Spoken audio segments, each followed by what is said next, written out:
Welcome back. Do you remember us? It's been a little while. You might not. We are here to talk about movies. One more time. So it's been a few months. We've had some things going on personally and professionally that have maybe not allowed us to make as many of these episodes as we might normally be able to. But we found some time today and we decided to make another one. We've seen a lot of movies since the last time that we've made an episode, but we picked 3 of the most recent ones that we've seen to talk about today. Because here's the deal. We are 40 years old, and our memories are just not that good anymore. True. So we're going to talk about Life in Pictures. We have 3 movies we're going to discuss today. 2 were good. 1 was awful. So do we want to start with the movie that's currently in theaters? Yes, so as with all of our episodes, if you're new to this show, this episode, as all of our episodes do, will contain spoilers. Spoiler alert, we're going to talk about all of these movies as if you've seen them because we've seen them and we want to talk about everything. So if you haven't seen them and you want to know, or you don't want to know what happens, pause, go watch the movie, and come back and finish this episode. and if you don't care and you're okay with knowing what happens before you've seen it, then keep on listening. But just so you know, you might have spoilers ruin it for you. Or provide insight. Maybe it won't ruin it for you. I don't know. So the first movie we're going to discuss today is The Amateur. We were actually lucky enough to see an advanced screening of this movie the week before it came out. But it did open this past Friday at the time of recording on April 11th. This movie stars Rami Malek, Lawrence Fishburne, Rachel Brosnahan. It's based on a novel by the same name by Robert Little. Is that what that says? Little? Yeah, I'm not sure how you pronounce it. If it's Little or Littell. Littell. I don't know. I thought maybe it said Littrell, like Brian Littrell from the Backstreet Boys, but I don't have my glasses on, so I couldn't. Hey, wasn't he like the guy that played the Beast in the live action Beauty and the Beast? Yeah. His face kind of looks like an animal like that. It's funny you say that because I think that his makeup in the Everybody video where they play like the monsters was like Beast-like. That's what he looks like for real. Yeah. He didn't even need makeup. Yeah. The budget for this movie was $60 million. So far, they have profited $32 million. But at the time we're recording this, the movie's only been open for 2 days. So I'm sure they'll get there. I think they're doing pretty well. Yeah. I actually really enjoyed this movie. So I think I really this is a sweet spot for me. I enjoy thrillers that are not too scary or too gory. This movie was PG-13, but it's high intensity the whole time. Yeah. And you're kind of trying to see where it's going, and it's not too predictable, but it's also not too crazy that didn't make sense. Yeah. So this is my kind of genre. I really like this kind of movie. Do you want to tell us what the movie is about? Sure. So how do you say this guy's name? Rami Malek? Rami Malek? I think it's Remy. I don't know. Even though it's with an A. Yeah, I'm not sure. Anyway, he's been in some stuff you would know him if you saw him. He was Freddie Mercury in Bohemian Rhapsody, and that's the main thing I remember him from. I'm sure he's been in other stuff that I'm just not thinking of at the moment. He's a pretty good actor, though. I've enjoyed his performances and everything that I've seen him in, including this movie. So anyway, he works for the CIA. He's kind of like an IT computer guy. He works in encryption and decoding and stuff like that. And his wife, I don't remember what she does. They never really said. I was always kind of curious. Was she also in the government, or was she in some kind of completely unrelated field? But yeah, she was in some kind of job that required her to travel for that job. And she went over to London for her job, and, you know, they had a great life together. They kind of set that up and show you that, you know, they're happy together. They have this great house and this great life and this great relationship. And she goes over to London, and while she's there, there's a terrorist attack, and she gets murdered. And so the lead character we're talking about here, the character's name is Charlie Heller. His whole world is like destroyed, and so he decides that he wants to go find the people responsible and bring them to justice himself, because he did some work on his own tracking down who did it, and he went to his superiors, and they didn't seem to take it as seriously as he thought they should. So then he sets up kind of a, I don't know if blackmail is the right term, but kind of blackmail, I guess, where he kind of has all this evidence. They had done some real shady shit. Yeah, and he's like, look, if you don't let me do these things that I want to do, I'm going to blow the whistle on you and, you know, whatever. So he gets to go and track down. He gets training from Lawrence Fishburne, who I forget what his character's name was. Yeah, I'm not sure. But anyways, he was this like hotshot colonel or captain or something in the army, or some branch of the military. The CIA. The CIA. Yeah. There you go. And the CIA. He is a big deal. So he teaches him how to do stuff, but he's like, yeah, you're never going to be able to do this. Like, it's just not you. But then it turns out that, like, even though he's not like a fighter, he's still very intelligent, and he's able to use that intelligence to escape the training facility where they didn't want him to leave and go on and find these people without the help of the government, while the government's trying to stop him because they don't want to get in trouble. And so he uses all of his expertise and everything to track people down and get information and do all of these things and ultimately bring the responsible people to justice. There was this person that he was working with before his wife died that, you know, was trying to tell him, he was trying to figure out where they lived, and he finally did, and he meets up, and it turns out it's a woman, and she helps him further track down these people. And anyway, in the end, he tracks them down, he brings them to justice, and then he finally gets closure, and he presumably lives happily ever after, I guess. I don't know. It was a pretty good movie. I liked it. It was great. I really liked it as well. He's kind of like nerdy Jason Bourne. That was my impression of the character. Well, you know I love a nerdy IT guy, so, you know, I was all about it. Question. If I was killed in a terrorist attack, would you hunt down my killers? Yes. Thank you. I'm so happy to hear that. Don't ever do that. Don't ever do that. Don't ever hunt them down? No, don't hunt them down. We have children. He didn't have children. He didn't have anything else to live for. All right. Anyway. So, one of my favorite scenes in the movie was, so the ways in which he took out these terrorists was like very creative. So he kind of used their weaknesses and their personalities and their narcissism kind of against them.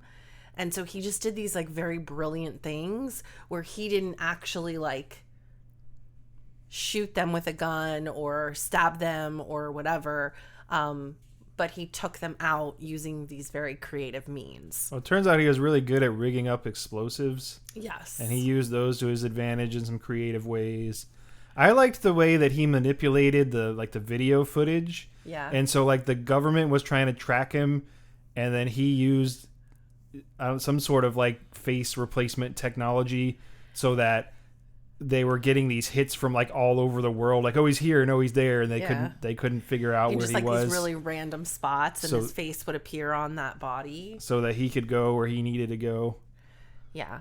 I also really liked that there was some corruption within the leadership of the CIA, like below the actual director, but like the people just below her were kind of like really shady. And they ended up, being held responsible for their shadiness. It was kind of nice to see shady people in the government have some accountability. It's sad that you have to go to the movies to see that now, but Yeah. it was nice to see it nonetheless. In a fictional story. So some non-movie related things that happened while we were seeing this movie. Number one, I guess Rami Malek must be like a teen idol or something, because there's this group of like 10, 12-year-old girls that were in front of us that like every time he came on the screen they were like, "Oh!" I don't get it, but whatever. Like he looks like a bug to me. Like a bug with a broken jaw. I don't know. He was the guy that I guess it was last year now, I read the book The Stand for the first time, and probably the last time. I don't think I'm going to read that again, because it's not that it wasn't a good book, it's just crazy long. It didn't take you like 6 months to Yeah. read it.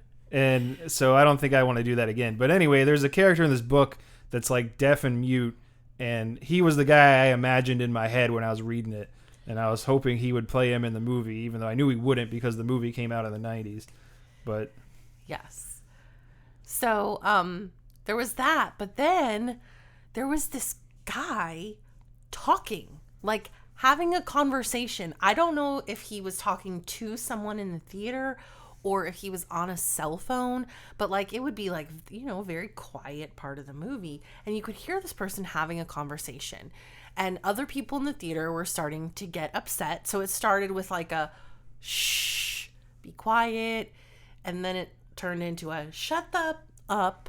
And then somebody went and got a manager. The manager comes in, and of course this person stops. And the manager stood there for like a good while, like a good, I would say 10 to 15 minutes. And she leaves. And immediately upon the manager leaving, this person starts doing it again. So someone else went and got the manager, and like, they ended up removing the person that was doing it. But I'm just like, why? Why are we having a full-blown conversation, whether it was on a cell phone or with another person, in the middle of a movie theater that people paid to see that movie, and it wasn't even out yet. So it was, early, and it's just like, why are you so rude? I always hate that when people don't have good theater etiquette, or I guess anywhere really etiquette. Like sometimes people are like that in other places where you should be quiet, like the library or something. You go to the library and people are just talking on their phone or having full-on conversations and stuff, and you're like, it's supposed to be a quiet place. What are you doing? And I mean, even if he'd said like one thing, or like was just like making a comment about something at full volume, that would have been annoying. But this man was having a full-on conversation. I couldn't hear what the words were because it was like literally he was kind of mumbling a little bit, but it was loud enough that like it was disturbing. That everybody could hear it. And like, and I don't think the other people were being like unreasonable. They kind of said, hey, quiet down, we're trying to watch the movie, whatever. And then like, eventually somebody step outside. Somebody was frustrated enough that they said shut up. I don't even think anybody cursed at him. I think they just said shut up. And it's like, well, yeah, that's a little rude, but you were being way more rude by talking the whole time. And to me, it's just sort of like, if you want to do stuff during the previews, that's cool. If you want to, you obviously knew that you were doing something you shouldn't be doing. Yeah, you stopped when the manager came in. The manager was so it's not like there. It's a situation where it's like you don't know any better or something. Right. And I also hate it when people like don't clean up after themselves at the movies. Or like they have this new trend, apparently. I don't know if it's a trend, but apparently it's happened a few times online that people are posting videos, or where they go to see Minecraft and they just throw popcorn all over the theater. Which is serious? Yeah, it's messed up. It's because like people don't have any appreciation that somebody has to clean that up after them, and they want to get their little 15 minutes of fame on the internet, like, oh, I threw popcorn all over the place. That's stupid. It is stupid. And I used to be one of the guys that cleaned the theater, so I definitely know how annoying that is. So, yeah. Anyways, I know none of you listening would do that. Never. Don't do it. It's not a nice thing to do. It's not nice. Did you have a favorite scene, or? I think my favorite scene, it was one that was in the trailer, was where he blew up the swimming pool. Yeah, that was cool. That was cool. That was cool. And the guy was like, oh, I don't know what you're talking about. You got the wrong guy. And he's like, yeah, whatever. I'm going to blow this pool up if you don't do what I want. Well, he didn't even blow it up. He like rigged it so it was like depressurizing. Yeah. And then I guess, like, he didn't blow it up. It's like Yeah. it collapsed under its own weight because of the that was pressure. really cool. Yeah. So we liked it. That was very good. Yes, definitely. I would recommend going to see it. Yeah. And if you have Regal Unlimited, not sponsored, then you can go and see it as many times as you want. And you could also go see Minecraft, which is also out in the theater currently. Yeah, don't throw popcorn around. Yeah, don't do that. That's what our kids went to see Minecraft while we were watching The Amateur, and they didn't throw popcorn around. No. It's possible to go see it without being a jackass. Yes. If the kids can do it, so can It's also possible to see The Amateur without being a jackass and talking the whole time. So keep that in mind. Yes. But yeah, it's good. Go see it. Regal Unlimited to me is still a really great value, worth it. Not paying us to say that, but it worked out really well. In this case, we got to see a movie before it even came out. So I mean, like anything, it's sort of how often are you going to use it? If you don't go to the movies that much anyway, then it probably doesn't make sense for you to have it. But you only really have to go like twice a month to make it to break even, or maybe even come out slightly ahead. So I don't know. If you like movies like we do, it's worth it.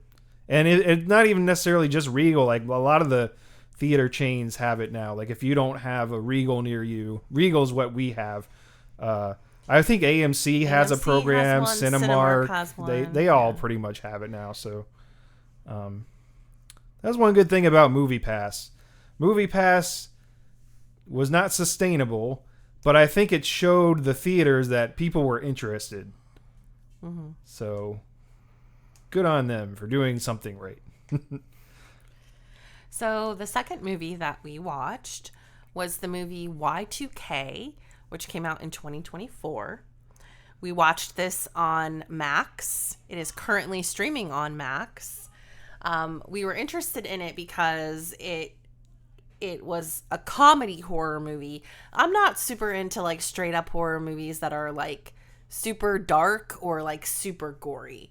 And this was like gory, but like in a campy way, which I can handle. But I'm into like the comedy horror part. I think that's why like Scream is a movie that I enjoy. It was written and directed by Kyle Mooney, who was on SNL. Yep. He actually, I think he started out on like YouTube or something before he was on SNL.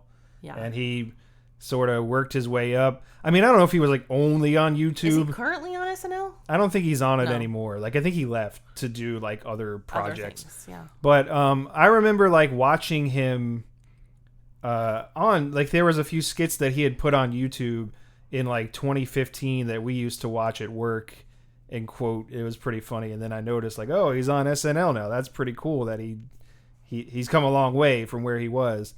And he wrote and directed this movie, and it was produced by Jonah Hill. Side note, since you brought up the YouTube thing, our daughter told us this morning in the car that she wants to be a YouTuber when she grows up. Which is so... I could get into it, and it's good and bad, whatever.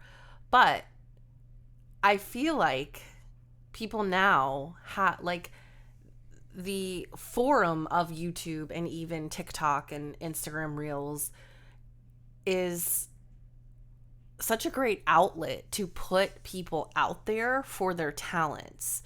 Whereas I feel like when we were growing, we really didn't have that. Like it was not easy to break in. Like if you wanted to be on Saturday Night Live, you had to go to New York City and work the comedy circuit and like really not even just New York City. You'd have to work the comedy circuit like nationwide. You know? Right. Like go out and tour, I mean, like not just like, I guess in this instance, Saturday Night Live, yeah, comedy, but just like a lot of stuff in entertainment in general. Like if you're in a band or something, you used to have to go play clubs and go to different cities and build a following and get your name out there. I mean, I guess you probably still do have to do that a little bit, but now it's like number of followers on a social media right. You platform. can put your music on, any number of sites where people can discover it now. But it makes it so much easier for you to gain like large followings, right? Yeah. Like there's a girl on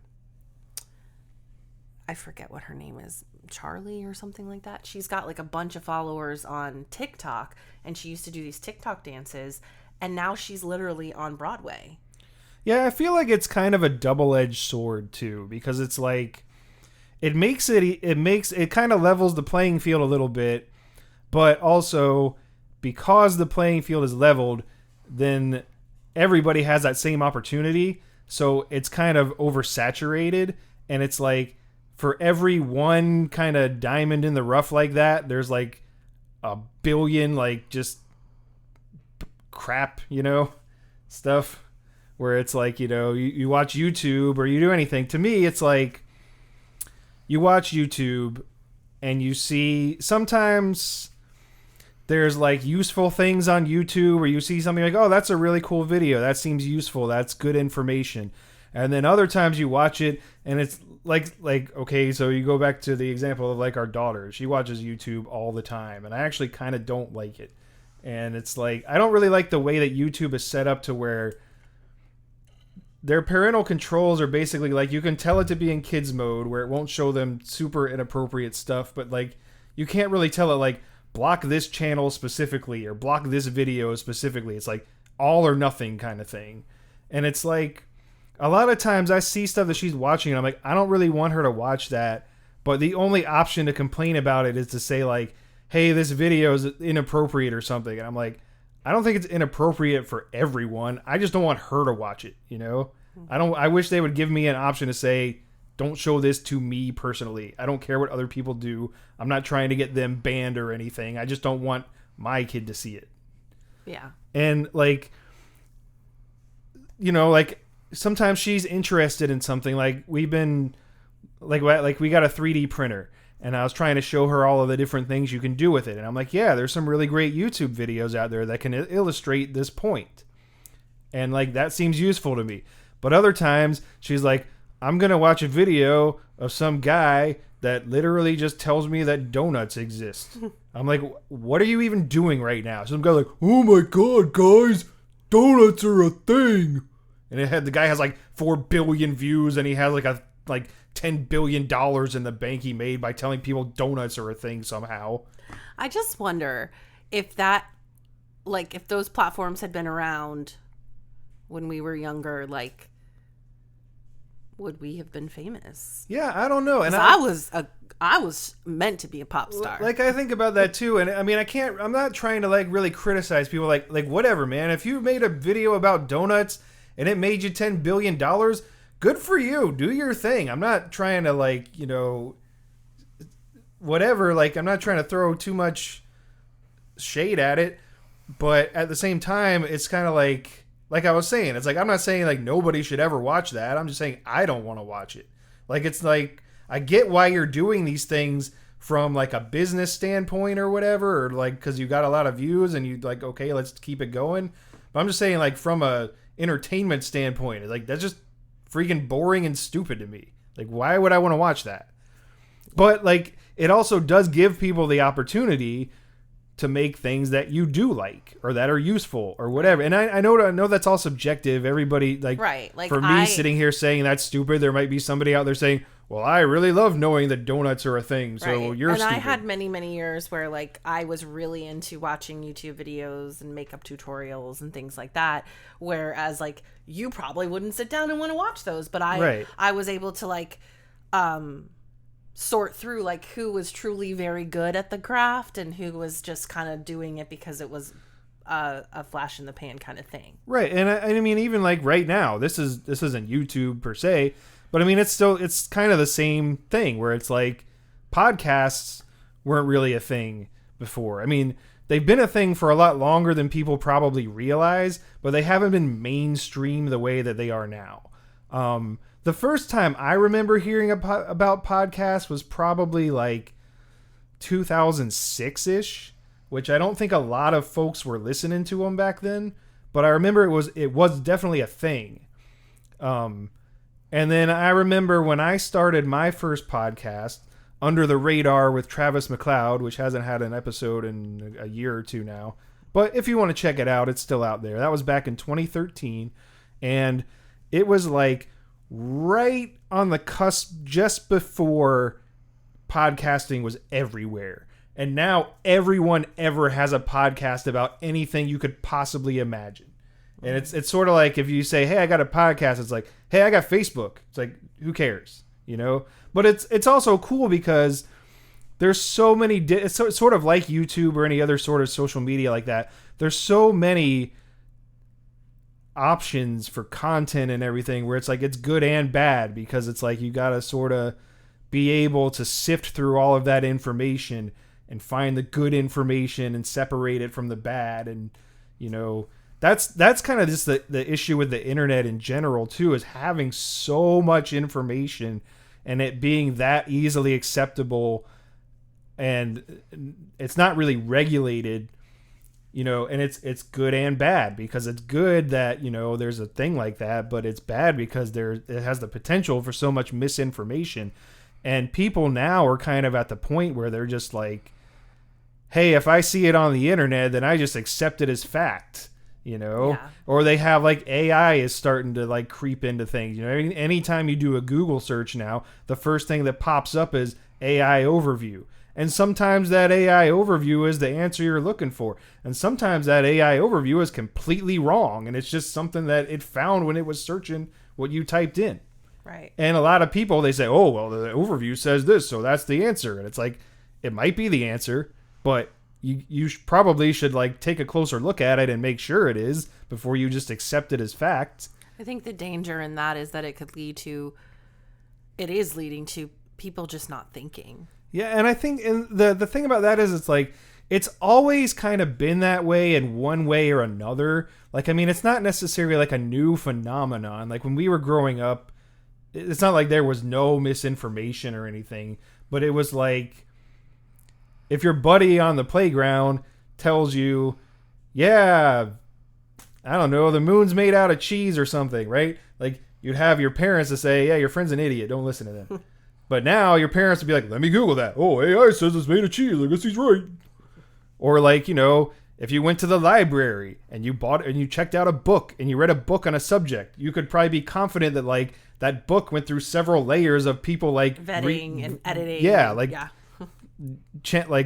checking out the information. And now it's just like the information is so easily acceptable and so fast that like it's hard to regulate it, you know? Right. And it's really tough. So well, anyway, we did all of this stuff to tell you that Kyle Mooney started on YouTube, or I don't even know if he started there, but he was on YouTube at one point. Went to Saturday Night Live. Now he's doing other projects. Y2K is one of them. Was one of them. It's on Max now. It had a budget of $15 million. It only made $4.4 million, so not a financial success. But from an entertainment standpoint, I was entertained. I really enjoyed it. I liked it.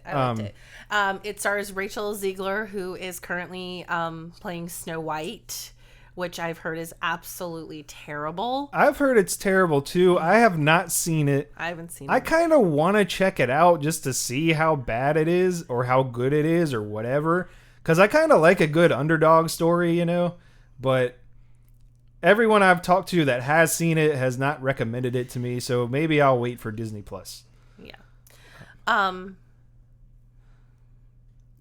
So yeah, Rachel Ziegler, Kyle Mooney, Jaden Martell, who was in It, and St. Vincent. And St. Vincent was with Bill Murray, which we saw that a little while ago. Oh, okay.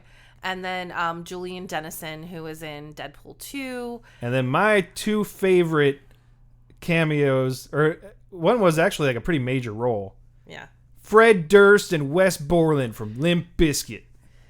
So you can't have a movie called Y2K and not have Limp Bizkit in it. I just want to say, finally, somebody actually gave them the freaking respect that they deserve. So first of all, Limp Bizkit is one of my favorite bands of all time. And I started listening to Limp Bizkit right before they blew up and everybody loved them. I'm not going to say I was there from day one because I wasn't, but it was before Significant Other came out. And once Significant Other came out and Nookie came out, then all of a sudden everybody was, oh, that's my favorite band. I love them so much. I know that one song that's on the radio, and that's it. Travis has a really big problem sharing his loves. I mean, whatever. You can listen to whatever you want. I'm just saying, like, that's what happened. I liked him first. That's what happened. I know there's people that liked them before I did. I'm just saying. Him second. I'm just saying, for what it's worth. What it's worth, I had that first album first. All right, so he was very excited because... And that's actually the reason I wanted to watch this movie, or one of them, was because I had heard that Fred Durst makes a cameo. And he actually had a way bigger role in this film than I was expecting him to have. Oh, you know who else was in this movie? We didn't put this in there, but Alicia Silverstone plays the mom. Yeah, Alicia Silverstone was in it too.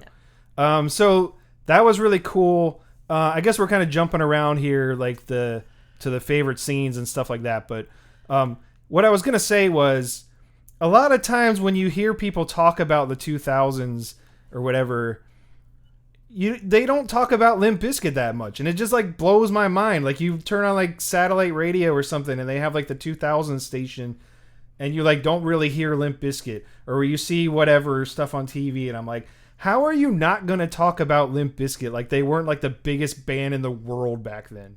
Like, whether you like them or hate them, and a lot of people hate them, and whatever, that's fine if you do. Like I said, all of this stuff is subjective. Everybody likes and dislikes different things. And especially when something gets that big, it's going to have people that don't like it. But whether you like them or not, you got to admit, like, they were a very, very popular band at that time.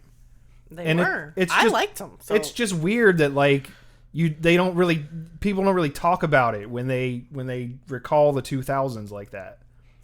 Or in my experience, the things that I've seen, like the radio station, or like if you see like a thing that's like, oh, here's, a documentary on the 2000s or something, or like if you do see something like that, like they had that Woodstock 99 documentary where they basically were like, Limp Bizkit was the worst band ever and they caused all of the problems at Woodstock.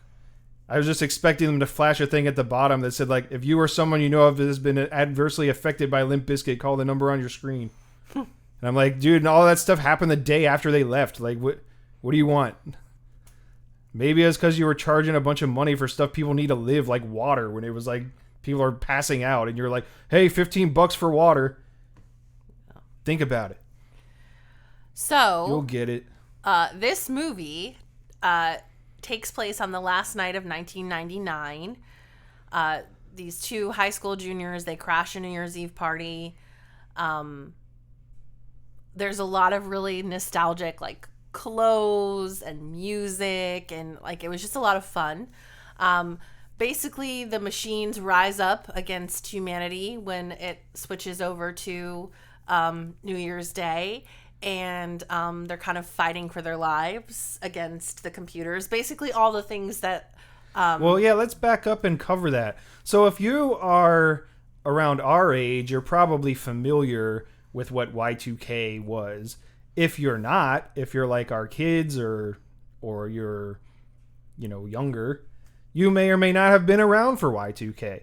But at the time, everybody was really concerned that, like, when midnight hit and it clicked over to the year 2000, that everything was going to stop working.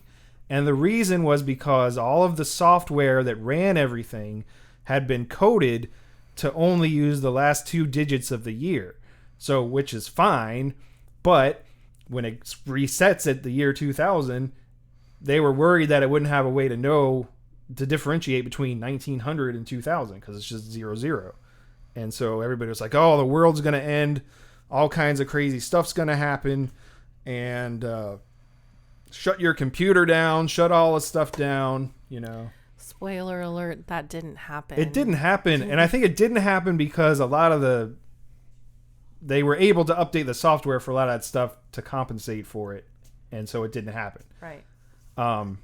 So I think this movie kind of takes into account, like, well, maybe this is what would have happened if, they were correct. Which obviously it's in a sort of a hyperbole. Like this, like what literally happened in here wasn't what comedic happen, and campy, and I really liked it. I thought it was like not too gory, but still had a good bit of nostalgia in it. I know Travis really appreciated that Fred Durst wasn't only in it for like 10 seconds. Yeah, I really liked that. I liked all the kind of the nostalgia, the different clothes, that they had AOL in there, which was cool. Uh-huh. The instant messenger and the profiles and the away messages and stuff. And it was cool to like, our son was watching it with us for a few minutes, and I was trying to explain to him some of the references. He did not get it. He didn't get it. But it was really cool. And what's that sound? Is that what it actually sounded like? yeah. Like, you just show your age. You have to explain some of these things. And, back then the internet wasn't anywhere near what it's like now. No. It's just, and it's hard. Like, if you've grown up with that and you've never known anything else, you never knew a time before the internet, and you never knew the internet before what it's like now. I think our generation is kind of in a like strange place because we've had both. Yeah. Like we grew up in a time where we didn't have everything like at our disposal, but then we grew into that, but now our children don't have that. And like our parents' generation, really like their whole lives until much later in their adulthood, they really didn't have it. So we're in like a weird place of like we really had both in our formative years. So yeah, I don't remember what my point was going to be. Anyway, it's just you have to explain some of these references because they're just like, I don't understand, why was the internet like that? Yeah, I just thought it was so funny when he was like, is that really the sound that the dial-up internet made? Yeah. It was really the sound. And they had the old, like, it was like the web pages were definitely not as sophisticated as they are now. Yeah, that AOL homepage. Yeah. You've got mail. Looks like a third grader made it. The other day, our daughter got the actual mail from the mailbox, and they brought it inside, and they said, "You've got mail." And I was like, "Do you even know what that's from?" And they were like, "No." And I'm like, "Yeah, of course you don't." So it was a good movie. They ended up defeating the machines. Yeah, so basically these machines they sort of combine and they start murdering people. And so this group of teenagers has to run away and kind of regroup so they can come up with a plan to fight them. And on their journey, they encounter Fred Durst, who plays himself in this movie. And he's sort of like this, wise sage, I guess, or whatever, that they're sitting around this campfire. They find him in like a Blockbuster Video kind of store, and he explains to them like, yeah, I was playing this show and then everything went all crazy, and I used to be this big rock star, but now I'm nobody. And they convince him to, this is all in the same night, by the way. Yeah, they convince him to go to go on with them and fight these machines. And there's a character that had this red Yankees hat on the whole time, and she gives it to him and he puts it on, and I was like, yes. That was awesome. And then when they go to the school, they find Wes Borland, and he was in his whole makeup and everything, and they were reunited. It was all love, and it was really, they finally end up defeating the machines. Everything kind of goes back to normal. It was really cool. It's a good movie. It's not too serious. It's not too campy. It's like a good kind of in between. Yeah. And if you're around our age or you were alive during that time, you will probably enjoy it. If you weren't, you may or may not enjoy it. Our kids didn't seem too interested in it, but sometimes they're not interested in everything we are. Colin does not like rated R jokes, so he was like very offended. Yeah, which is weird because some of the stuff he's like, that's not funny, and I'm like, I don't know, man. I think it's funny, but whatever. If you don't, he's very serious for a teenage boy, actually. If you don't want to watch it, whatever. But maybe he just didn't want to watch it with his parents. Yeah, I can't tell. Valid. I can't tell if like some of these things are like he genuinely doesn't like it, or if it's just awkward to watch it with your parents. Because I could understand that aspect of it, where it's like, there's been movies that I've liked, but like I wouldn't probably want to watch it with my parents. Yeah. So, but I'm not really sure if that's the case, or if he just genuinely doesn't like it. Because I don't think I've ever really seen him like put a movie like that on for himself. No. So I don't know. So that was Y2K, the last movie we saw. We're probably not going to spend a whole lot of time on this because it was so bad. Yeah, this was one a lot of times, when I watch movies, I try not to criticize things too hard, But I feel like at the end of this movie, I was just like, what the heck did I just watch? Literally 140 minutes, or not 140 minutes, an hour and 40 minutes of our life that we will never get back. I feel like this was kind of a similar experience to when we saw Longlegs, where I went into it thinking like, okay, this might be all right. Let's check it out. Worse. And then at the end, I was like, what in the world? So the reason I heard of this movie was for the kind of the same thing as Y2K, where I heard that Fred Durst was in it. And then I saw This is also an A24 movie. They're both that group or whatever. A24. Yeah. A24 seems to be kind of hit or miss. Like sometimes they got some good stuff and sometimes just like, I don't know what the heck this is. But it was released in May of last year. It's now streaming on Max. I don't think it was released very widely. I think it might have been in like a handful of theaters or something. Starring Justice Smith, who was in Jurassic World Fallen Kingdom. Jack Haven, who used to be Brigitte something. I'm not really sure what the story is with Jack Haven, and I don't mean to sound antagonistic when I say this. I'm just not very familiar with that person, and I think that they go by they now, and I'm not sure what they were before, but they are... Well, AI says that Jack Haven, formerly known as Brigitte Lundy Payne, identifies as non-binary and uses they-them pronouns. So however you want to interpret that, I was trying to get more information. It seems kind of ambiguous, and it really doesn't matter. But I just, I didn't have any clue who that person was. So I was trying to do some research so I could talk about them on this podcast. But they were in the movie too. They were one of the main characters. Fred Durst was in it, but he was really in it for like 3 seconds total or something. They played a girl in the movie though. Yes. So yeah, we'll go with that. Anyways, budget was $10 million. It made a little over half of that, $5.39 million. Did we say the name of the movie? I saw the TV Glow. I'm pretty sure we did, but that's the name of the movie, just in case we didn't. It's currently streaming on Max. So the reason... waste your life. The reason I wanted to see it, or the reason I had heard of it, was because I had heard that Fred Durst was in it. And then we were kind of flipping through Max trying to find another movie to watch today and trying to find one that was kind of in the same vein as like the other two that we were talking about.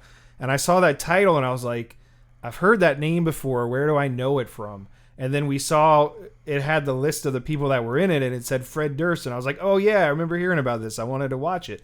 So I kind of went into it wanting to give it a positive review because, same sort of thing is like a lot of times when Fred Durst has had other projects besides Limp Bizkit. He's actually directed films before. He's acted in films. He's acted in TV shows. And a lot of times people see that and they're, it's Fred Durst. He sucks or whatever. And whatever. I mean, like, if you don't like him, you don't like him. People like different stuff. But I like to support him because I like him. So when I hear that he's going to be on a show or in a movie or directed a movie or whatever, I like to check it out if I can. And so I wanted to see this. And so we watched it. And it started out kind of okay at first. It was like this kid was, I think he was in middle school at the time. And, he seemed like he was sort of like an outcast maybe, or, didn't have too many friends. And he was at this like open house kind of thing at his school. And, he sort of went away from his mom and he saw this girl reading a book and he struck up a conversation with her. And she told him that, yeah, this book is, he's like, isn't that a TV show? And she said, yeah. And it's this really great TV show. And, they kind of bond over that. And he starts watching the show. And The show kind of gave me some like Nickelodeon vibes, like maybe something they would have had on Snick or something back in the 90s. It's in the movie. It's called the Young Adult Network or something, and it seemed similar to like an Are You Afraid of the Dark kind of show. There were a few things that got a little more intense later on in the movie, but that's kind of what the bulk of that reminded me of. And so like, you know, they bond over this show, and then like 2 years after that, so he's now in ninth grade, and you know, she's like a senior or something, I guess, or maybe even graduated by then. She says she doesn't want to live in where they live anymore, and you know, she wants him to run away with her, but then he decides he doesn't want to do that, and so she disappears, and the only thing they found of her was like her TV was on fire in their backyard. No one knows where this girl went. They think she's dead. So he kind of moves on with his life. He gets a job at a movie theater. You know, it seems like he's not really doing a whole lot. And, you know, his mother gets sick and she passes away. Fred Durst is his dad, or maybe his stepdad. I don't remember if it's his dad or stepdad. I think it's his dad. I think it might be his dad. And really, the only thing he says to him the whole time is like, "Isn't that show a show for girls?" And I think that's his only line in the movie. And then there's another part where this kid's, or he's not a kid anymore by this point, but he's watching he's rewatching the show, and he starts freaking out. And Fred Durst comes and pulls him away from the television and puts him in the shower. And then he starts sort of like spitting up this like digital static looking stuff that it's like the show is inside him or something now. I don't know. And then this girl turns back up. Her name was Maddie. His name is Owen. She turns up at this grocery store, and he's like, "Oh, we thought you were dead, you know, blah, blah, blah." And she's like, "Oh, no, I ran away, and then I paid some guy to bury me alive, and then I had this out-of-body experience, and I've been living in the show for the past few years, and all this crazy stuff." And then, like, he gets a job at this like Chuck E. Cheese type place because the movie theater he was working at closed down. And then he starts freaking out during a birthday party, and he like goes to the bathroom and cuts his chest open. And when he like pulls the two sides where he cut himself open, it's like a digital glow, like the show's still inside him or something. And then he's like, "Okay, sorry for freaking out, everyone." And then that's the end of the movie. I'm just like, what the heck was that? I kind of feel like it's kind of... I feel like you had to be maybe high or drunk or something, or like maybe understand. We're missing some context or something. Like maybe there was more to it that got cut out. I don't know. I kind of feel like it's the same type thing as Long Legs, where I'm like, I feel like there's some potential with the premise of the movie that it could have been like something better than this, but they definitely didn't live up to it, you know? Like, it seems to me that's kind of interesting. Okay, there's a TV show, you bond over it. Somehow this girl, like, entered the show and lived there. Like, that seems like a pretty decent jumping off point. Like, you could have taken it somewhere worth going. But it seems like they were just like, it was it's the end. Awful, terrible, don't waste your breath. Yeah, I don't think I can... Or, I mean, if you want to watch it and then tell us your thoughts, maybe we misunderstood it. Yeah, it's possible that we misunderstood it, you know. I don't know. Like I said, I don't usually like to be too mean about stuff, but I don't think I would recommend it. I personally didn't enjoy it.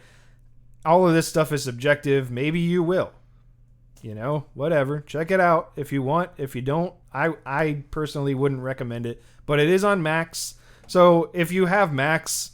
It's not like you have to pay extra to watch it or anything. If you got like a couple hours to kill and maybe you think it's going to be bad and you'll be surprised. I don't know. You can check it out. But that's what I thought. I thought it could have been a lot better. I thought it had potential, and it definitely did not live up to that potential. So, yeah. So, not it for us. I think I would, if you're wanting like a campy comedy horror movie, then definitely Y2K is a good one. Yeah.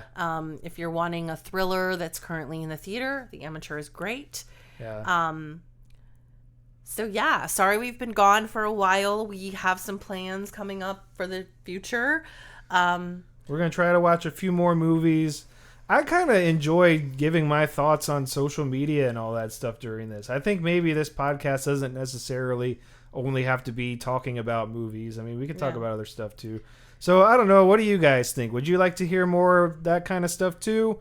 Let us know on our socials at Life and Pics Pod on Instagram, Life and Pictures Podcast on Facebook, and let us know. If you like the show, leave us a review on your podcasting platform of choice.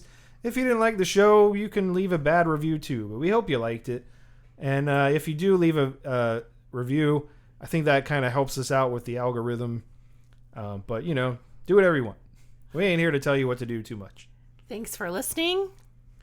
Until next time, enjoy the show.